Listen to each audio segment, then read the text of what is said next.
Malcolm Carter stood in front of the full-length mirror in his Midtown Atlanta apartment, adjusting the folds of his Kent cloth suit.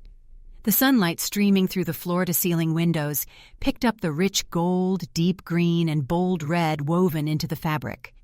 It was a statement piece, one that spoke of his Ghanaian heritage, of family history, and of a personal refusal to blend in just to make others comfortable. Behind him, his wife Jasmine leaned against the bedroom doorway, still in her silk robe, nursing a mug of coffee. "You sure about wearing that today?" she asked, her brow furrowed. He met her eyes in the mirror, a small smile forming. "I'm sure. You know how these corporate folks can be. They have let's call it a preferred look," she said, tilting her head. "I don't want them focusing on your clothes instead of your ideas." Malcolm turned to face her fully. "If they're going to judge me, they'll do it whether I'm in their clothes or mine.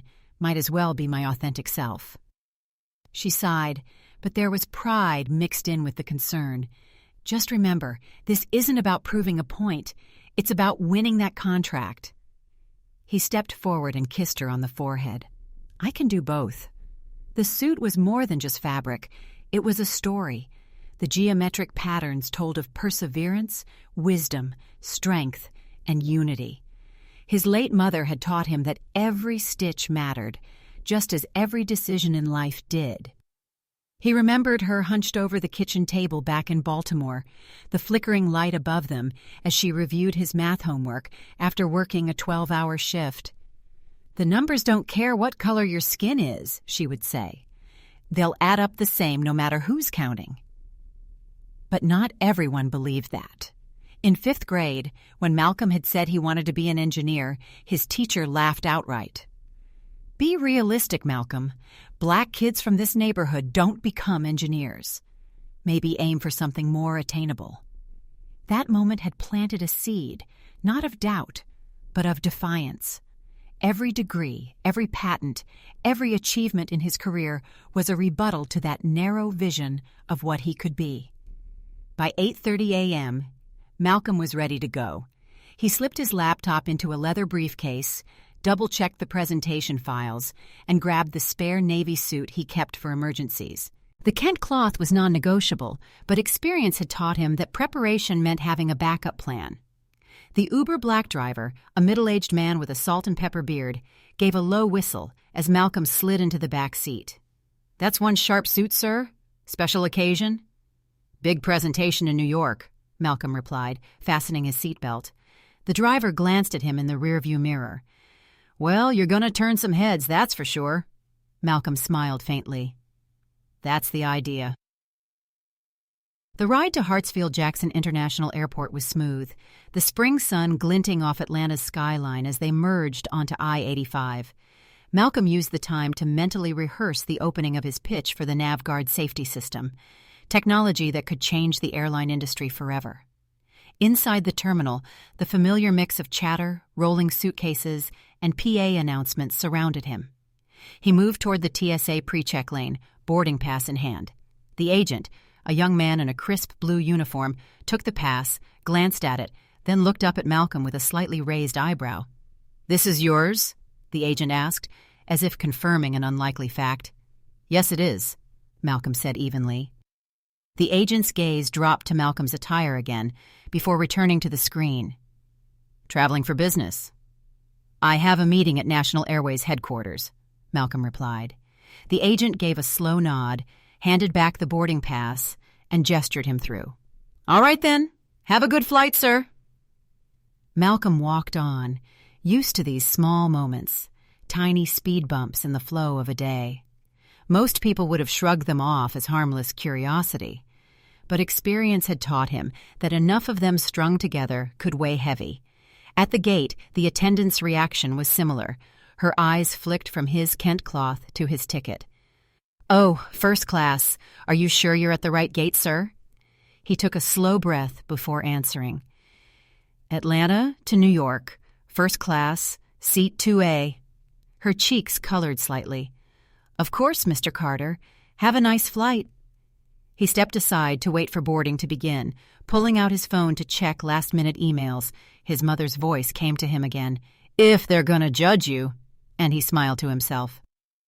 When the boarding announcement came for first class, Malcolm picked up his briefcase and moved toward the gate. The Kent cloth caught the light, drawing curious glances from nearby passengers. Some smiled, others seemed unsure of what to make of it. As he scanned his boarding pass and stepped toward the jet bridge, he felt that familiar tightening in his chest, the kind that came before entering spaces where he knew, without question, he would be one of the only faces like his. The TSA exchange, the gate attendant's slip, the careful way strangers looked at him, all of it told him the day's challenges might start before he even reached the boardroom. But that was fine. Malcolm Carter had been underestimated his entire life, and he'd learned long ago that the best way to handle it was to let his work and his presence speak for itself. The air shifted the moment Malcolm stepped into the first-class cabin. It always did. He could never tell if it was the temperature, the lighting, or the way eyes lifted and then slid off him, as if contact might demand an explanation. Today, wrapped in the colors of his Kent cloth, the shift felt more obvious, like walking from sunlight into a room where the blinds were half drawn. 2 flight attendants stood by the galley, hands folded over aprons that were pressed within an inch of their lives. The woman with the neat bun and porcelain smile glanced up first. Her name tag read, Heather, in block letters. Her smile paused, then resumed, a fraction thinner. "Good morning," Malcolm said, offering the even tone he'd perfected in conference rooms and security lines alike. "Morning," Heather replied, voice smooth as the lacquer on the galley cabinets. "Boarding pass, please." He held out his phone. The digital pass glowed. 2A, first. Heather studied it longer than necessary, thumb hovering like she might catch it blinking away into something else. A second attendant stepped closer. Jessica, blonde ponytail, bright lipstick, eyes that flicked to his suit and back. The smallest twitch touched the corner of her mouth. 2A is just up there, Heather said at last, motioning with a palm that didn't quite face him. "Welcome aboard." Malcolm nodded and moved forward.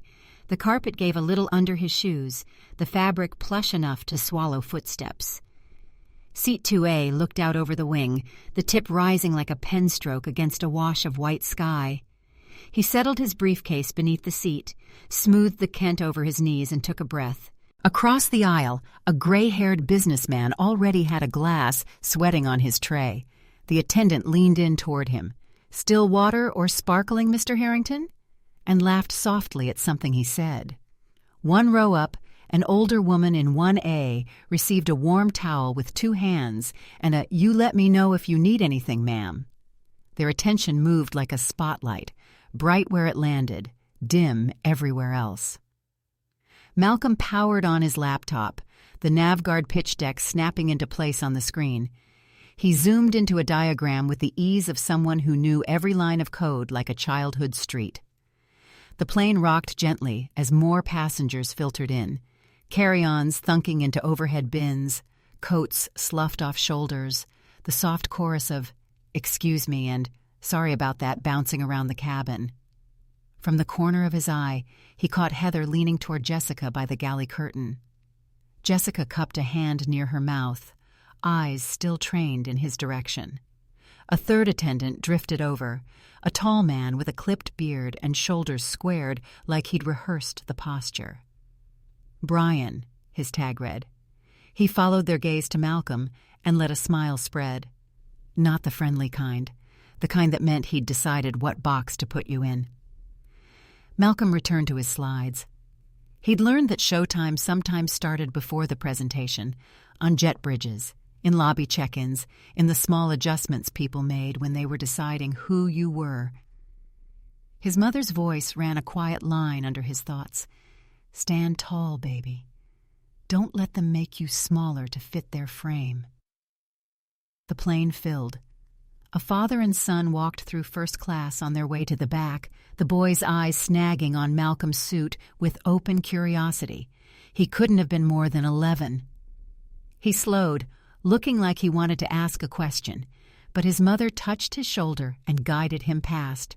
The boy looked back, and Malcolm gave him a small nod, something between hello and you're seen. Heather glided by with a stack of menus for row 1, stopping to tuck a coat away and offer, "We'll take great care of that for you." When she reached Malcolm's row, she lifted her chin over him as if the space wouldn't allow her to bend. "We'll begin beverage service after takeoff," she said, tone neutral, and slid her attention to 2B without waiting for a reply. The man in 2B, suit, watch, hair parted like the side of a cliff, smiled back at her. "I'll do sparkling, please," he said. A glass appeared for him as if conjured. Malcolm let the moment pass. There was a difference between being a problem and holding a boundary. He knew the line. He'd spent decades learning it. Doors closed, push back. The captain's voice came through with the weather in New York and a reminder of the short flight time. Malcolm leaned his head back, letting the engine's growl smooth out his nerves.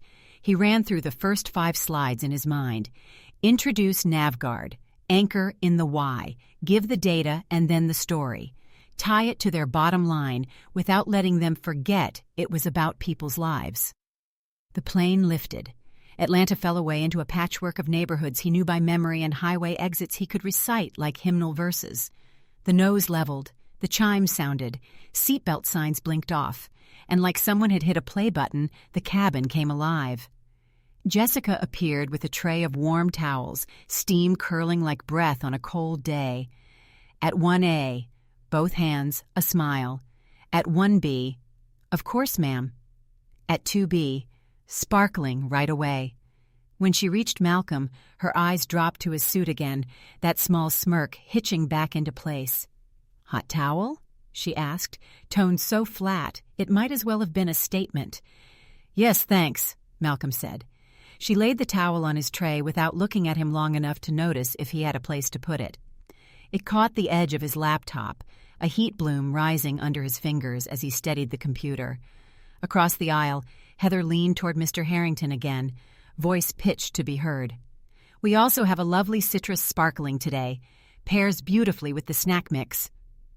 The man laughed. Jessica laughed too, as if the air were easier around him. Brian turned down the aisle with the cart.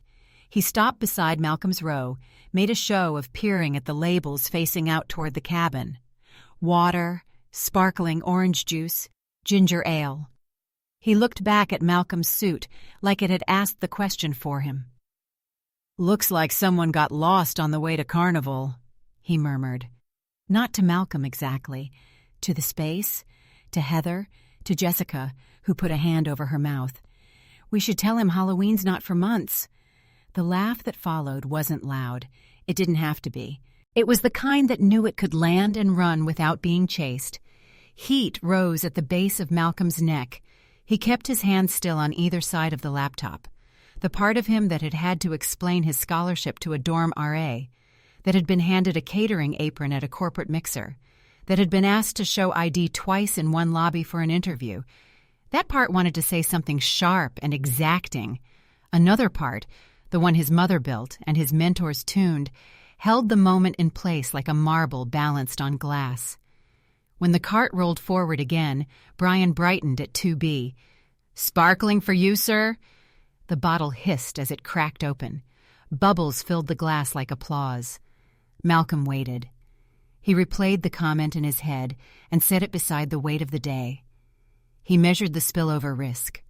How quickly a contained irritation could become an incident people remembered his name for, not his work. He measured the boy's eyes. He measured the meeting waiting 2 hours north. Jessica came back with a smile that didn't reach her eyes. "Can I get you something to drink?"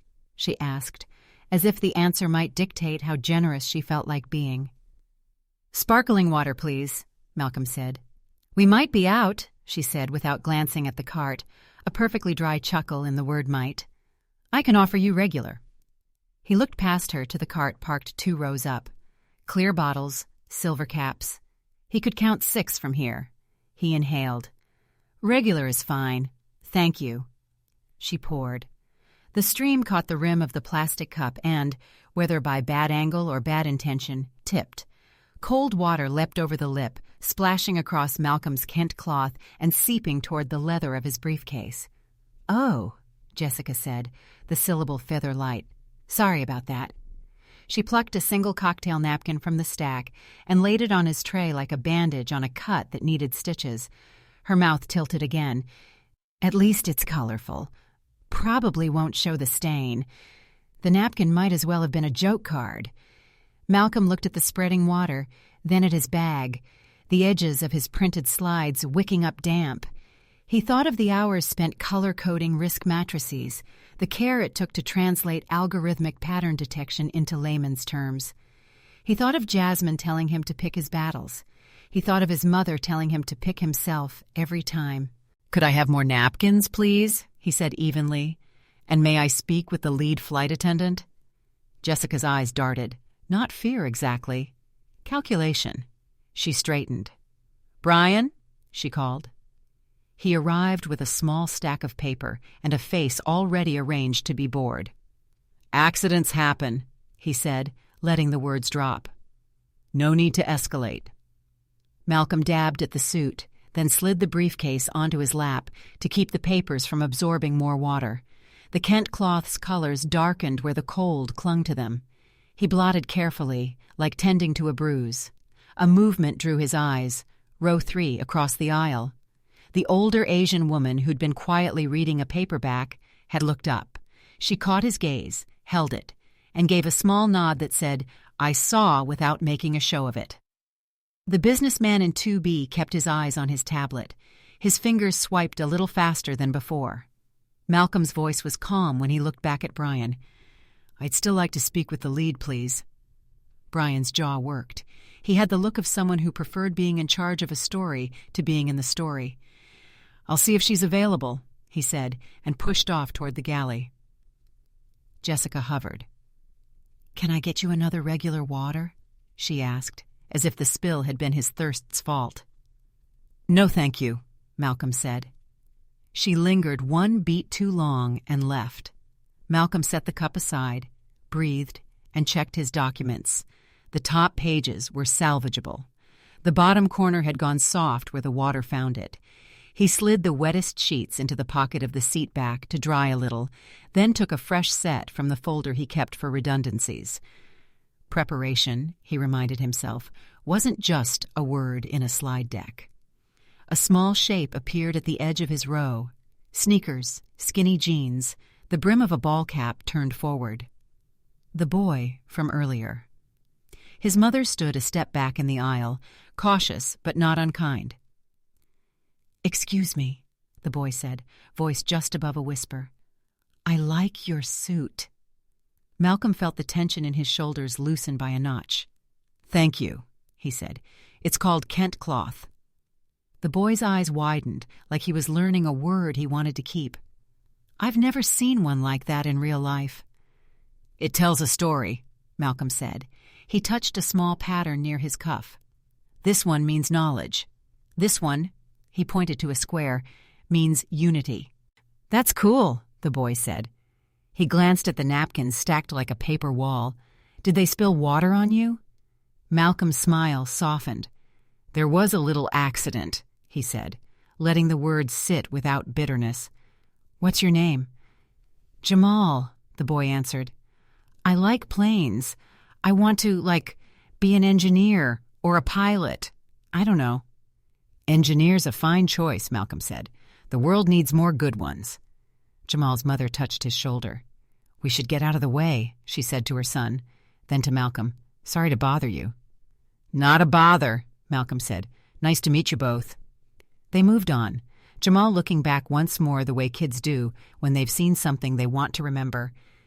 The lead appeared a minute later, Catherine Mills, according to the tag, with a composure that felt less performative and more practiced. Lines at the corners of her eyes suggested long hours and the kind of care that didn't always show up on surveys. "Mr. Carter?" she said, pausing beside his seat. "I understand there's been a concern." He met her gaze. "Yes. Since boarding, I've received different service than the other passengers here. There were comments about my attire, and water was just spilled on both my clothing and my business materials, followed by a dismissive remark." Catherine's posture didn't change, but her eyes did, tightening not in defensiveness but in attention. "I'm sorry to hear that," she said. "I'll look into it immediately. Are you all right? Do you need anything now?" "Fresh napkins will do," he said, "and I'd appreciate the names of the crew working first class today for my notes." Catherine nodded once. "I'll bring those to you," she said, and moved toward the galley without theatrics. Brian materialized as if from a cue, voice pitched just low enough to pretend privacy. "Sir, we can take care of you. No need to make this a—" He spread his hands, hunting for a word that would keep him in the right. "A what?" Malcolm asked, not unkindly. He wasn't interested in a scene. He was interested in an answer to a question they weren't asking themselves. "Why did you think you could?" Brian's mouth closed. He stepped back. Service resumed in a pantomime around him. Snack baskets offered with the kind of smiles that knew cameras were everywhere these days, menus placed, choices recited. Malcolm watched the choreography and thought of the boy in the aisle, cataloging how adults treated a man whose only offense was refusing to check his culture at the door. The intercom clicked for a moment, then went silent. Somewhere behind the curtain, a timer beeped. The cabin hummed along. Malcolm wiped another line of water from his jacket sleeve and slid his phone from his pocket. He didn't open his contacts. Not yet. He wasn't there. He hoped he wouldn't have to get there. But he also knew that professionalism wasn't the same as passivity, and dignity wasn't a favor he was asking them to grant. Jessica returned with a tray and a carefully arranged expression. "We're offering mixed nuts or chips and salsa today," she said. The words did the job, but carried no warmth. "Nuts are fine," Malcolm said. She set the ramekin down and hesitated like she wanted to add something. Instead, she said, "We'll, circle back later," and moved on. Heather appeared at the front of the cabin, pressed a palm to the bulkhead, spoke quietly to Catherine, and then turned her body away from Malcolm as if that angle could undo what he'd already heard and seen. The older woman in 1A sent a brief, uncertain look back to row 2, then smoothed her scarf like she had to busy her hands with something gentle. Time stretched and compressed in the weird way it does at 35,000 feet. Malcolm toggled between his slides and his breath, letting the cadence of both keep him steady.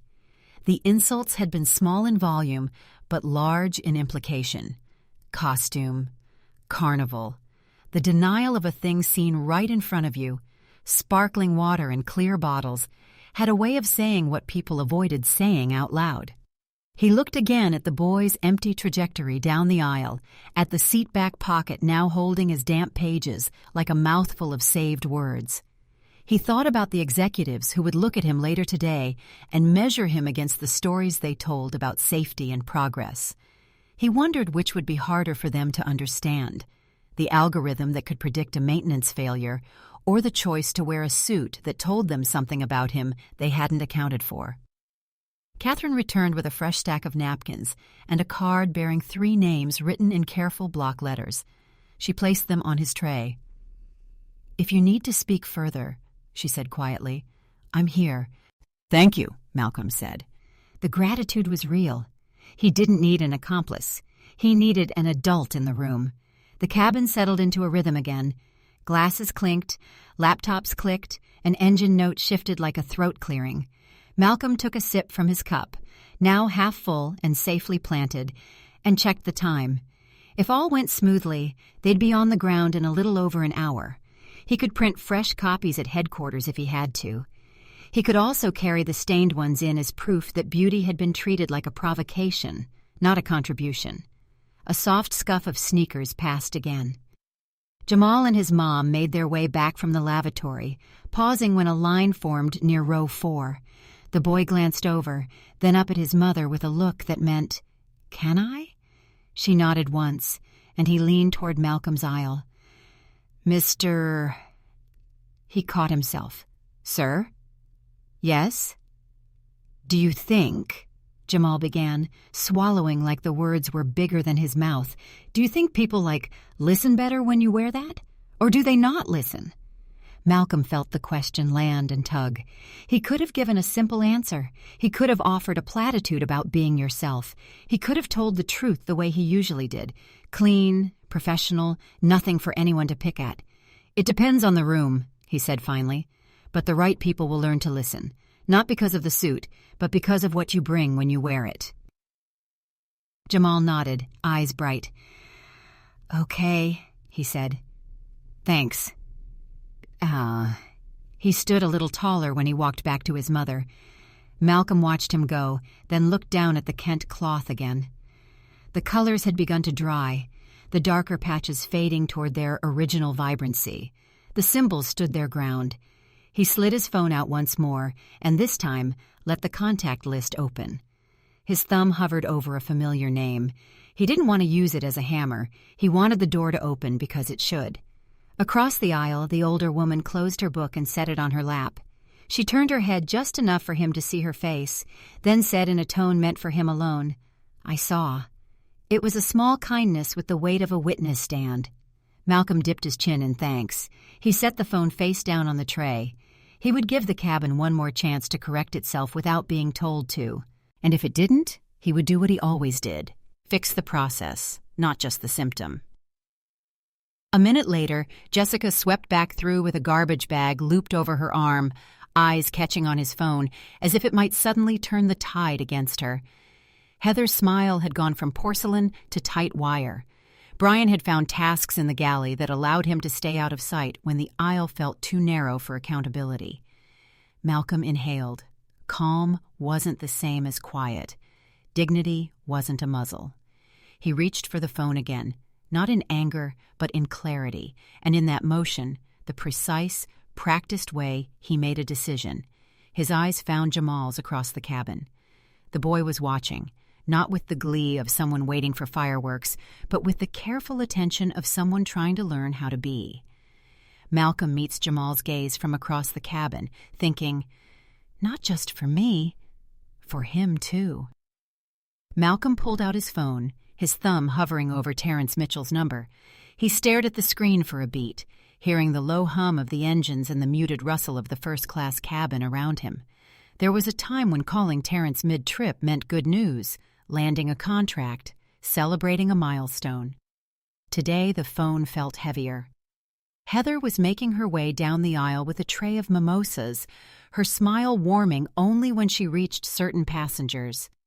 Brian had vanished into the galley again, and Jessica was busy repouring sparkling water for the businessman in 2B, who had somehow gotten a refill before Malcolm even got his first glass replaced.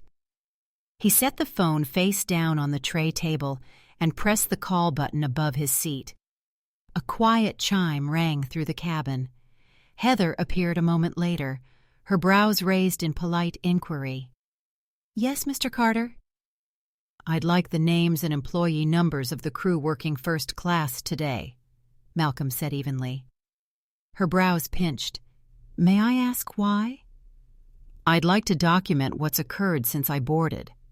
His voice didn't rise, but the firmness in it left little room for misunderstanding. Heather hesitated, glancing toward Jessica, who was studiously avoiding looking in their direction. "Mr. Carter, we do want you to enjoy your flight," she said, the phrase wrapped in that careful tone customer service reps use when they're really saying you're making this difficult. It's just, making a formal complaint mid-flight can be disruptive. Malcolm kept his gaze steady. "Heather, what's disruptive is dismissive service and unprofessional remarks in a first-class cabin. Now, may I speak with the lead attendant?" Her lips pressed together. "I'll see if she's available." She walked away without meeting his eyes again. When Catherine Mills arrived, the air seemed to settle.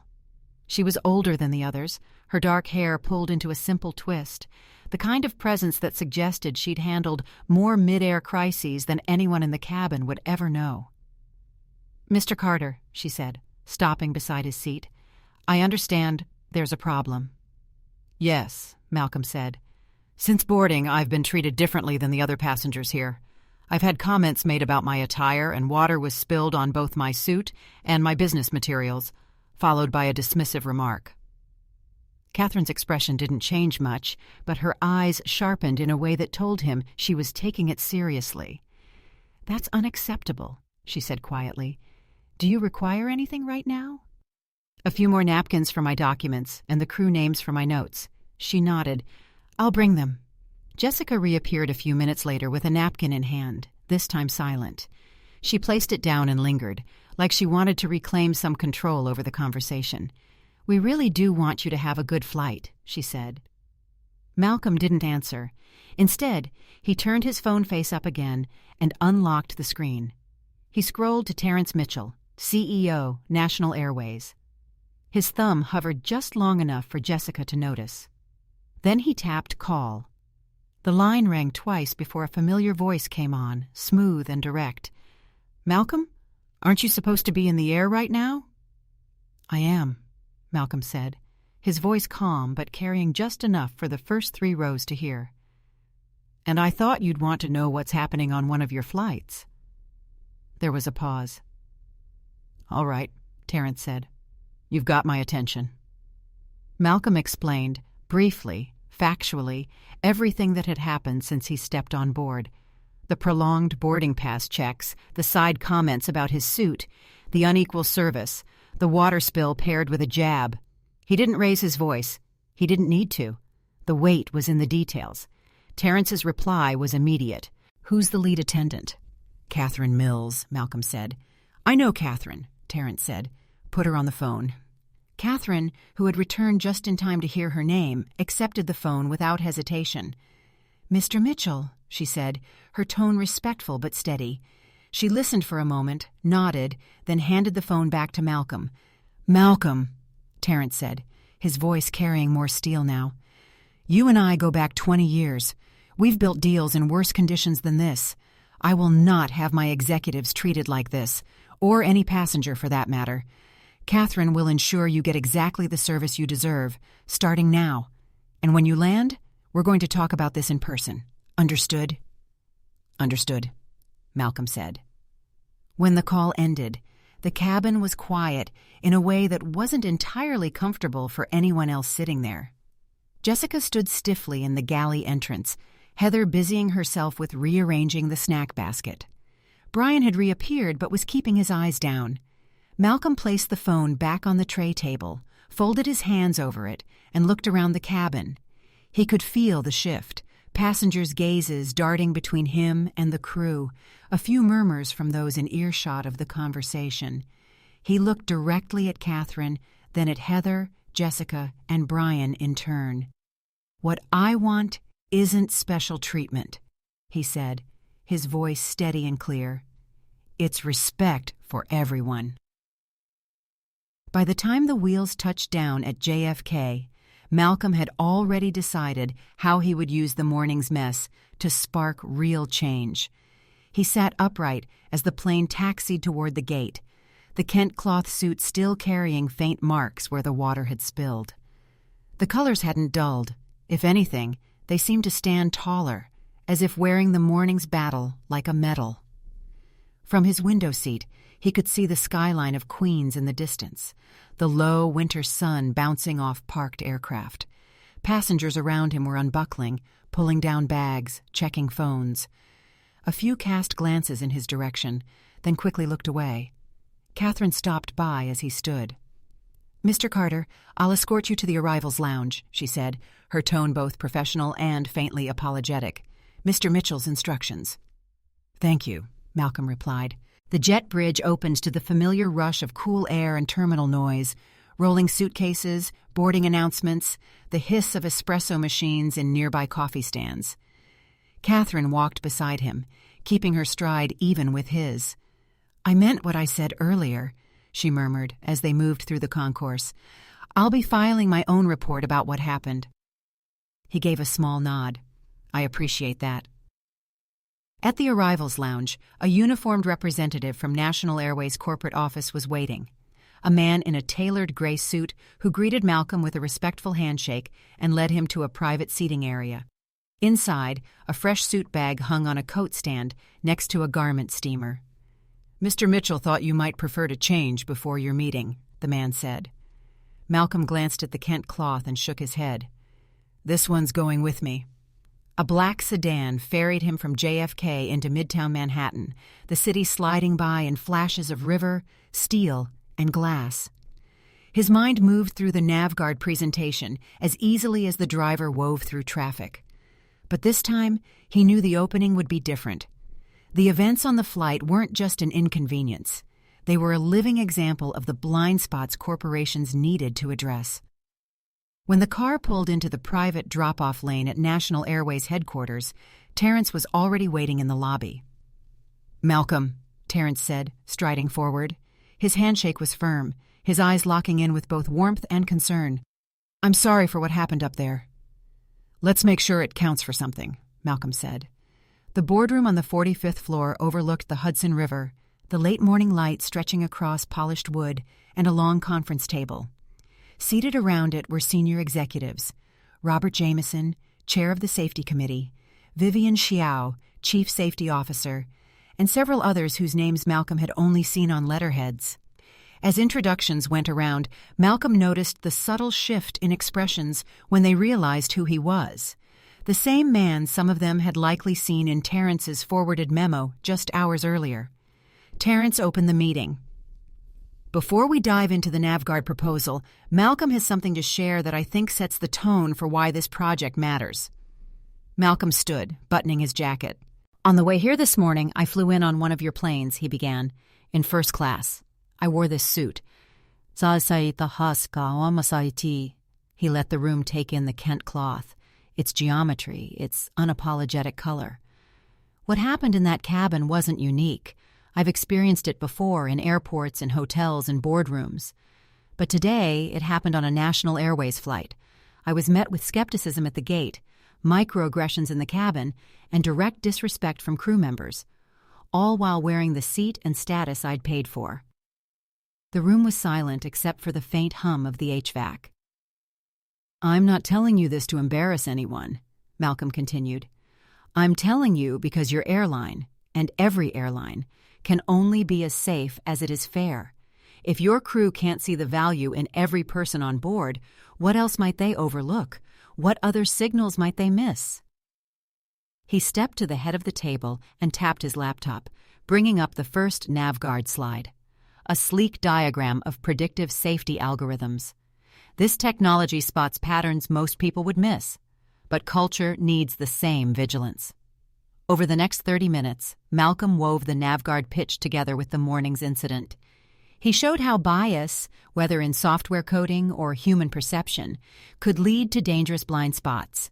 He walked them through data on how diverse teams caught more safety threats, how psychological safety among staff improved operational safety for passengers. When he finished, there was a beat of stillness. Then Robert Jameson leaned forward, his voice low but certain. "Gentlemen and ladies, if we pass on this, we'd be out of our minds." Vivian Xiao nodded. "Agreed. The integration plan is solid, and the cultural training component you suggested, Malcolm, I think it's overdue." Terrence glanced around the table. "All in favor of approving NavGuard with the proposed cultural initiative?" Hands went up, one after another, until the vote was unanimous. A slow smile spread across Terrence's face. "Malcolm, I think you just got yourself a contract, and maybe started a bigger change than either of us planned for." Malcolm exhaled, feeling the tension of the day begin to shift into something steadier. As they left the boardroom, Terrence fell into step beside him. "We're going to implement the training fleet-wide, and I want you involved in shaping it. This isn't just about fixing a bad morning. It's about making sure mornings like that don't happen again." Malcolm nodded. "That's exactly what I was hoping you'd say." 2 days later, Malcolm's story was everywhere, and not just in aviation circles. The first clips had come from passengers in row 3, shaky phone footage capturing the moment he spoke to Terrence over the phone. A few hours later, another video surfaced showing the water spill, the too small napkin, and Jessica's thin smile. By Friday morning, "Have Respect in the Air" was trending on X and Instagram. Cable news panels dissected the footage, some focusing on the obvious difference in treatment, others debating whether his suit had invited the remarks. Malcolm ignored the noise and kept his focus on the work ahead. At National Airways headquarters, the PR conference room was buzzing. Diane Lopez, the airline's head of public relations, stood at the front with a stack of printed headlines. CNN, The New York Times, Aviation Today, even the Wall Street Journal, all covering this, she said. The comments are split. Some people are applauding Malcolm for speaking up, others think it's a misunderstanding. Either way, we can't afford to look defensive. Terrence sat at the head of the table, arms crossed. We're not going to spin this. We own it. Catherine's report is thorough, and the passenger videos don't lie.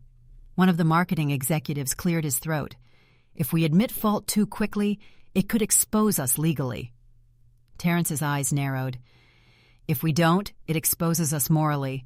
I'll take the latter risk. In his New York hotel room, Malcolm reviewed the 5-point reform plan his lawyer had finalized the night before. It included mandatory cultural competency training for all crew, anonymous passenger feedback systems, revised onboarding to include bias recognition, quarterly audits, and a whistleblower protection clause for employees who reported discriminatory behavior. He emailed the plan to Terrence, copying Diane and the board's legal counsel. The subject line read, Implementation Proposal, Immediate Action Recommended. By afternoon, Terrence called. Boards approved all 5 points. We're starting next week. Diane's drafting a public statement for release Monday morning. That's fast, Malcolm said. Fast is the point. And Catherine's going to be part of the training development team. She volunteered.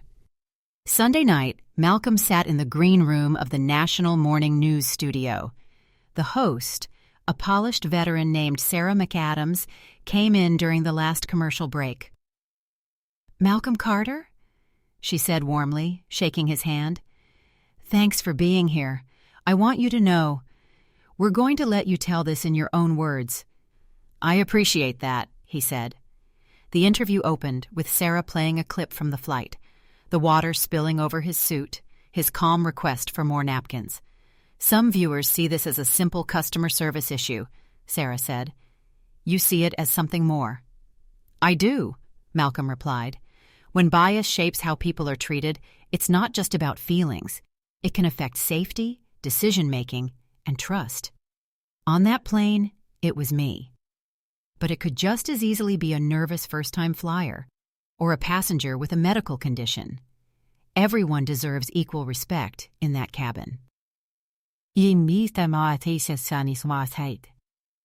As the interview wrapped, Sarah asked, What do you hope comes from all this?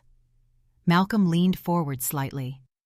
That respect stops being treated as a courtesy and starts being treated as a standard, and that what happened on that flight becomes harder to imagine as time goes on. The interview aired at 8:15 a.m. Monday. At 8:05, National Airways official channels had already posted a written statement. We failed to meet our own standards of professionalism and respect. We take full responsibility. Effective immediately, we are implementing a 5-point reform plan developed in partnership with Malcolm Carter and other industry leaders to ensure every passenger receives the dignity and fairness they deserve. The statement went viral within the hour. That afternoon, Malcolm's phone buzzed with a text from Terrence. The changes start today. 6 months later, the same ATL JFK route felt like a different airline entirely. The morning light over Atlanta was soft and forgiving, and Malcolm Carter moved through Hartsfield-Jackson with a calm that surprised him. He knew better than to assume change would hold after the headlines cooled, but he also knew his friend Terrence did not make empty promises. And he'd come today to test the system, not to be coddled by it. The Kent cloth he wore this time leaned into deep blues and golds, cooler tones that caught the light like a low chord. The patterns felt familiar under his fingertips, symbols of wisdom and unity repeating in an order that had steadied him more times than he could count. He could still hear his mother's voice when he ran a hand along the hem. Stand tall. The suit had become a kind of compass. Never subtle, always honest. At the first-class lane, the agent scanned his boarding pass and offered an easy smile. "Good morning, Mr. Carter. Headed to New York?" There was no second glance at his clothes, no extra beat of doubt. Just the ordinary flow of service done right. He felt the smallest unclenching in his chest. On the jet bridge, he tucked his phone into his jacket and let the hum of the aircraft wash over him. He had the presentation deck for an investor call on his tablet if he wanted to review it, but today wasn't about fine-tuning slides. It was about atmosphere. It was about the 1,000 tiny cues that add up to how a place makes you feel. The first-class curtain parted, and the cabin opened like a familiar room that had been rearranged. The light felt warmer. The crew's voices carried an ease that didn't sound like performance. A young attendant with dark curls and an open expression stepped forward, hand lifted in welcome. "Good morning, Mr. Carter," he said. Name tag clean and simple. "Michael. We're happy to have you back. Can I take your coat? I can also hang your suit bag if you'd like it steamed." "Morning, Michael," Malcolm said. He glanced down at his clothes and smiled. "This one rides with me." "Understood," Michael said, and his grin read, "I noticed, because I'm curious, not because I'm judging. There's cold sparkling or still fresh coffee or ginger tea if you want something warming. Let me grab you a hot towel." As Malcolm settled into 2A, he caught the most surprising detail of all: curiosity without the shadow of suspicion. The passenger across the aisle, an older woman with silver hair and a book tucked into her tote, looked over and said, "That fabric is beautiful. Does it have a meaning?" Her voice was gentle, the question clean. "It does," Malcolm said, easing into the conversation the way one eases into a chair that fits. "Some of the symbols represent wisdom, others, unity. Feels like the world could use both," she said, and returned to her seat with a small nod of appreciation. Michael reappeared with the hot towel. "Can I bring you sparkling?" he asked. "We've got a citrus-forward brand you might like." "That sounds perfect," Malcolm said. He didn't have to cross-reference the cart with his eyes. He didn't have to measure what asking for the thing he wanted might cost him. The request sat in the air like what it was: ordinary. Other passengers filtered in with their carry-ons and small talk. The choreography of pre-flight service played out, familiar but somehow less brittle. A mother and son moved down the aisle, faces Malcolm knew before his brain had the words. Jamal had grown in 6 months, the baby roundness receding from his cheeks, the watchful brightness of a kid who'd found a lane. He looked at Malcolm's suit and lit up. "Whoa," Jamal whispered, and then louder, "Mom, it's him!" Tanya glanced up. Recognition landed, followed quickly by a warmth that had nothing to do with celebrity. "Mr. Carter," she said, "we didn't know you were on this flight." "Good morning," Malcolm said. "You two look well." "We are," Tanya said, "and we have news." Jamal bounced once on his toes, tried to anchor himself, then failed and bounced again. "I got into that STEM program you told us about," he said in a rush, "the one with the Saturday labs and summer internships." "And," Tanya's voice tilted with private pride, National Airways started a scholarship and mentorship initiative for kids interested in aviation and engineering. Jamal's cohort is the first. Your friend Mr. Mitchell called it the Carter Scholars, which embarrassed my son terribly and made me laugh. Jamal groaned and grinned at the same time. "It's cool, though," he admitted. Malcolm felt a quiet joy open across his chest. "That is very good news," he said to Jamal. "You'll get your hands on real problems, not just worksheets." "That's what I want," Jamal said. "Real stuff." Michael returned with the sparkling water and a steady, curious glance at Jamal, like he was part of the real story, too. "Welcome aboard," he said to them both. "If you need anything, let me know." "Yes, sir," Jamal said. And then, under his breath to Malcolm, "I'm trying to get used to saying sir and ma'am without it sounding fake." "It sounds just right," Malcolm said. The PA system crackled to life with the captain's greeting and flight time.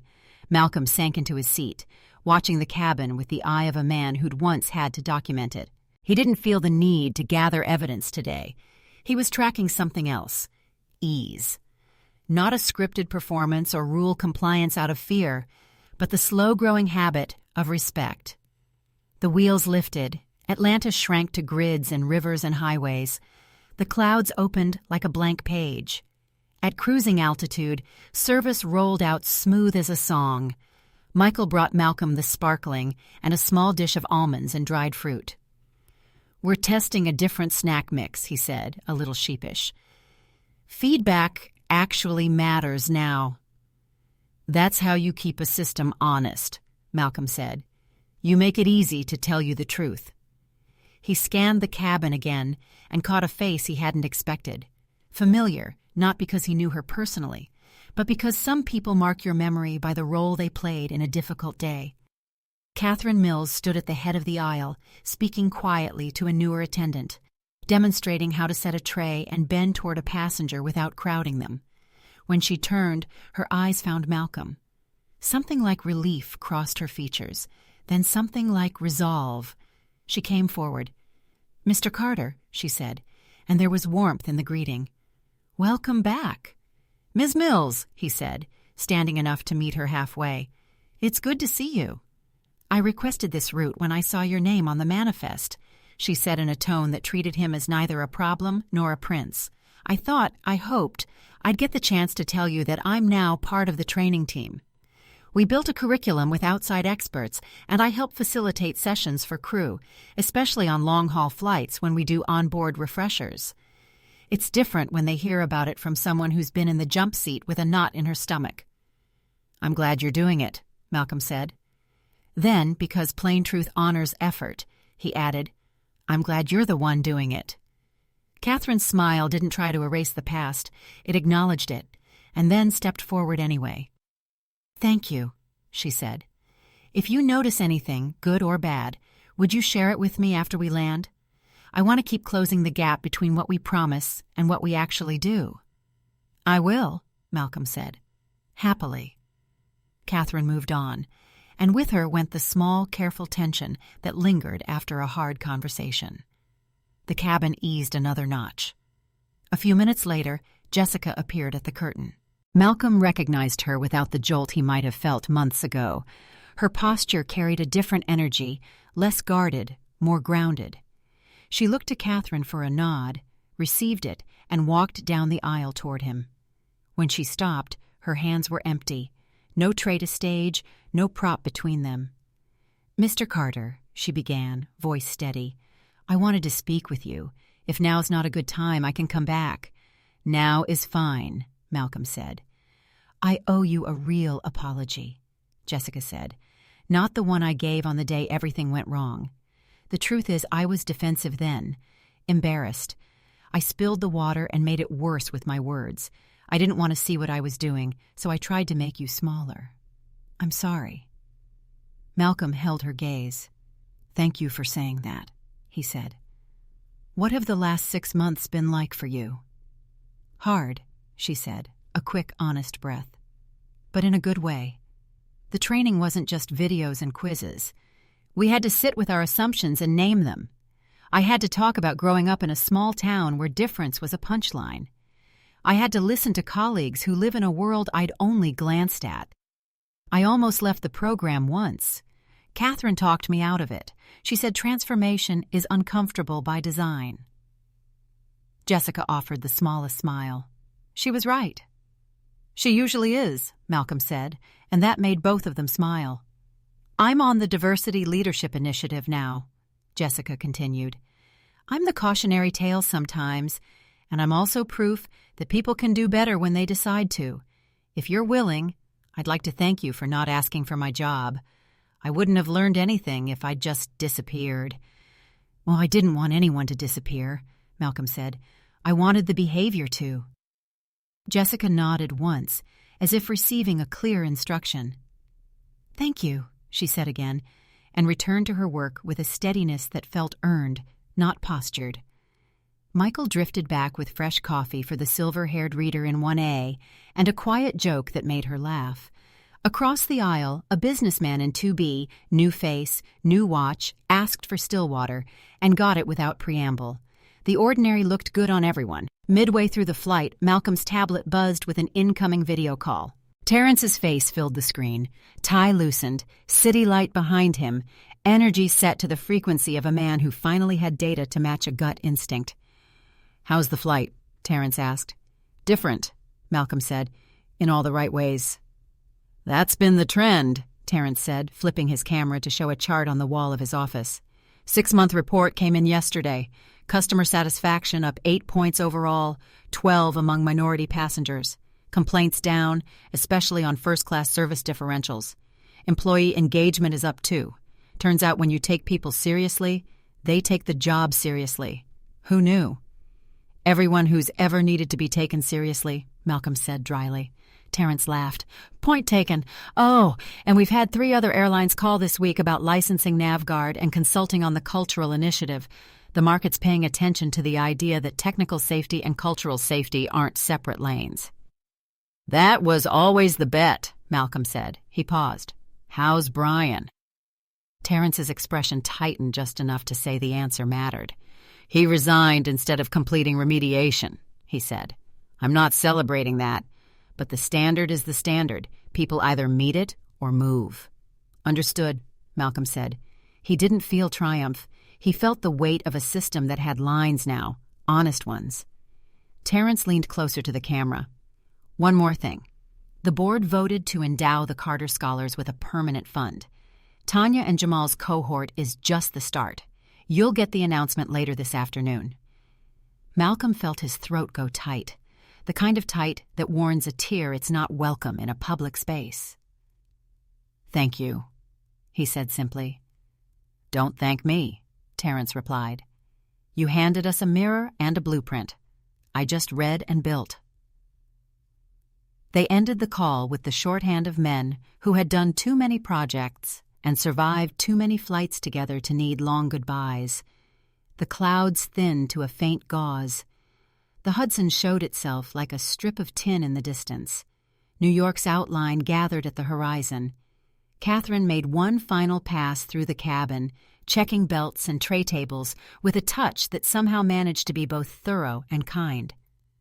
She stopped at Malcolm's row and placed a small envelope on his tray. "The captain asked me to give you this," she said. "He said you'd understand." Inside, on a card with the airline's crest embossed at the top, a neat hand had written, "Your stand made us better. Thank you for insisting on what we say we are." Malcolm slid the card back into the envelope and tucked it into his inside pocket. He wasn't above sentiment. He just liked to keep it close. The descent smoothed out over Long Island. The wheels kissed the runway with a gentle thrum. As they taxied, the cabin lights brightened, and the city slotted into the corners of the windows. The intercom clicked again. The captain's voice came through with that steady pilot's cadence that makes news of turbulence sound like a weather report. "Ladies and gentlemen, before we arrive at the gate, I'd like to acknowledge a passenger in 2A. Mr. Malcolm Carter is the engineer behind the NavGuard system now installed on this aircraft, and he's also been instrumental in helping us raise the standard for how we treat one another on board. We're grateful he's with us today." There was a beat of surprise, then the soft rise of applause, not thunderous, just human. Malcolm inclined his head and kept his eyes on his hands. He didn't need the attention. He needed the system to hold. At the door, as passengers collected bags and shuffled their way toward the aisle, Michael stepped aside to let a family through and then turned back to Malcolm. "Thank you for flying with us," he said. "If you have notes for the training team, I can pass them along." "I do," Malcolm said, "and they're good." "Even better," Michael said, with a grin that would have aced any feedback survey. Tanya and Jamal appeared at the partition, waiting for a space in the stream. Jamal looked like he might vibrate out of his shoes. "Mr. Carter," he said, "do you have like 30 seconds? "For you?" "Yes," Malcolm said. "I had to ask you," Jamal said, words tumbling. "When you wore that suit today, did it feel different than the first time? Like, did the room change or did you?" Malcolm considered. 6 months ago, he'd said it depended on the room. Today, the answer asked for more. "Both," he said. "The room changed because people did the work. And I changed because I watched them do it and chose to trust the change. Trust is a muscle. You build it by using it." Jamal nodded like he was filing the phrase away. "Trust is a muscle," he repeated under his breath, trying the shape of it. "Keep lifting," Malcolm said. "You're going to need it in engineering." Tanya touched her son's shoulder.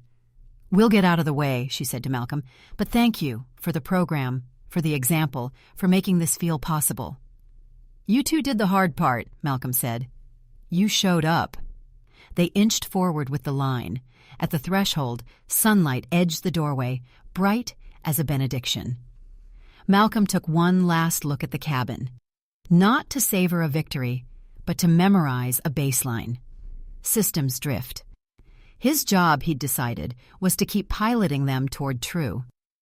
They stepped onto the jet bridge, and the airport rush rose around them, the luggage wheels, the distant espresso hiss, the soft chorus of arrivals.